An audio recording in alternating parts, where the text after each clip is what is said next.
दोस्तों, आज के डिजिटल युग में प्राइवेसी और डिजिटल फ्रीडम हर व्यक्ति के लिए बहुत जरूरी है। तो दोस्तों, क्या आप अपने डिजिटल लाइफ पर पूरा कंट्रोल चाहते हैं?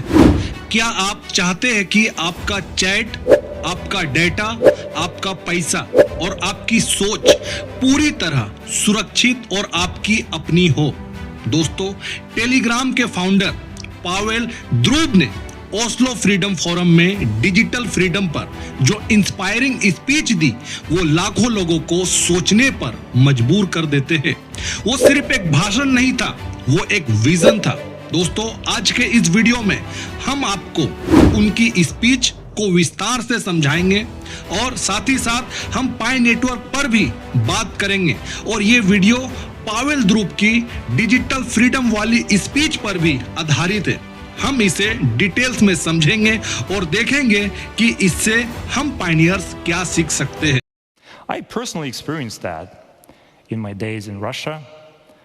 I had a criminal investigation against me in 2013. I believe I have a criminal investigation against me in Russia today.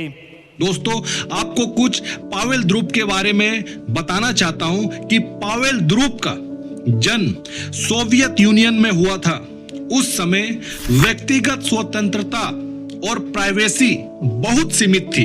उन्होंने अपनी जिंदगी में फ्रीडम की कीमत को बहुत करीब से समझा और महसूस किया। द्रुब ने स्पष्ट रूप से कहा कि freedom is more important than money.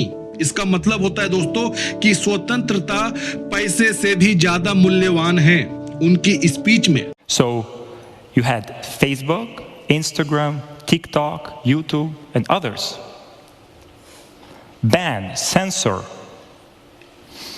downrank. द्रुब ने कहा कि असली डिजिटल फ्रीडम वो है जो सेंसरशिप रेसिस्टेंट हो, यानी कोई भी सरकारें या कंपनी पूरी तरह से उसे नियंत्रित ना कर सके। In the world of AI, if we give up our right to privacy, उन्होंने प्राइवेसी को बहुत महत्व दिया। उन्होंने बताया कि जब हमारी पर्सनल इंफॉर्मेशन, चैट और डेटा सुरक्षित रहता है, तभी हम बिना डरे खुलकर अपनी सोच रख सकते हैं और आगे बढ़ सकते हैं। which methods governments use to suppress our freedoms and to take away our basic rights. दोस्तों, टेलीग्राम को भी इसी सोच के साथ बनाया गया था। बेहतर प्राइवेसी, सिक्योर मैसेजिंग और फ्री एक्सप्रेशन के लिए द्रुब चाहते थे कि दुनिया में ऐसा प्लेटफॉर्म हो जो यूजर्स की आजादी की रक्षा करे। By authoritarian regimes in places like Russia or China and Iran, and now being also used in some Western countries. But maybe I'm exaggerating things, right? Let's look at the facts. Thousands of people are getting arrested every year in the United Kingdom for social media posts. Once you allow law enforcement, police have access to your messages, you will not prevent crime. The criminals will be the first to switch on to other tools, more secure. They will use VPNs. They will use private secret apps. They can even vibe code their own encrypted messaging app now in the age of AI. The criminals will be fine. It will be the law-abiding citizens who will be put in danger.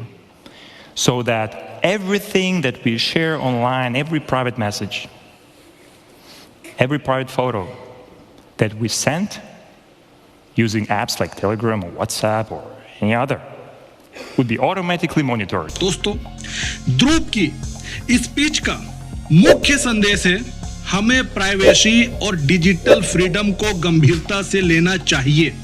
ये सिर्फ एक app की बात नहीं है दोस्तों, बल्कि हमारी फ्यूचर जनरेशन की आजादी की बात है।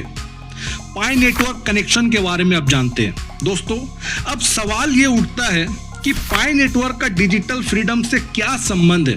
ये मन में एक सवाल आप लोगों का उत्पन्न होगा। मैं आप लोग को बता दूं कि पाई नेटवर्क एक कम्युनिटी ड्राइवन डिसेंट्रलाइज्ड प्रोजेक्ट है। डिसेंट्रलाइजेशन का मतलब है पावर किसी एक केंद्र के पास ना हो बल्कि कम्युनिटी के पास हो।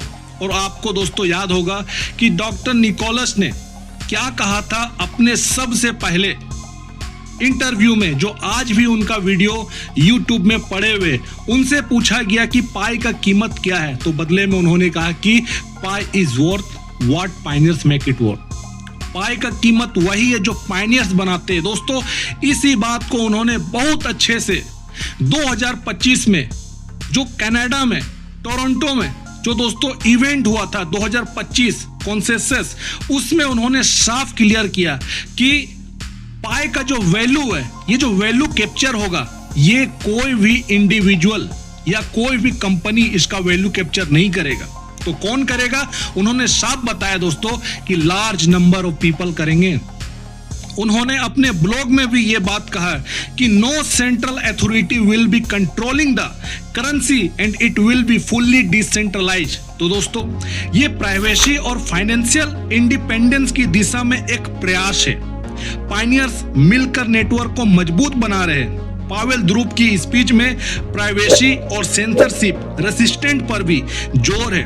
वो पाई नेटवर्क जैसे डिसेंट्रलाइज प्रोजेक्ट में भी दिखाई देता है। दोस्तों अगर हम प्राइवेसी को महत्व दें और अच्छी टेक्नोलॉजी को सपोर्ट करें तो हम अपनी डिजिटल लाइफ को ज्यादा सुरक्षित बना सकते हैं। दोस्तों पावेल ध्रुव की स्पीच हमें इंस्पायर करती है कि डिजिटल फ्रीडम और प्राइवेसी को हमेशा महत्व दे। ये हम सब की जिम्मेदारी है कि हम जागरूक रहें और बेहतर फ्यूचर बनाने में अपना योगदान दें। दोस्तों आज के इस वीडियो में बस इतना ही। वीडियो को लाइक करिए, ज्यादा से ज्यादा लोगों तक शेयर करिए और चैनल को सब्सक्राइब करिए। तब तक अपना ध्यान रखिए। नेक्स्ट वीडियो में बहुत जल्द मिलता हूं।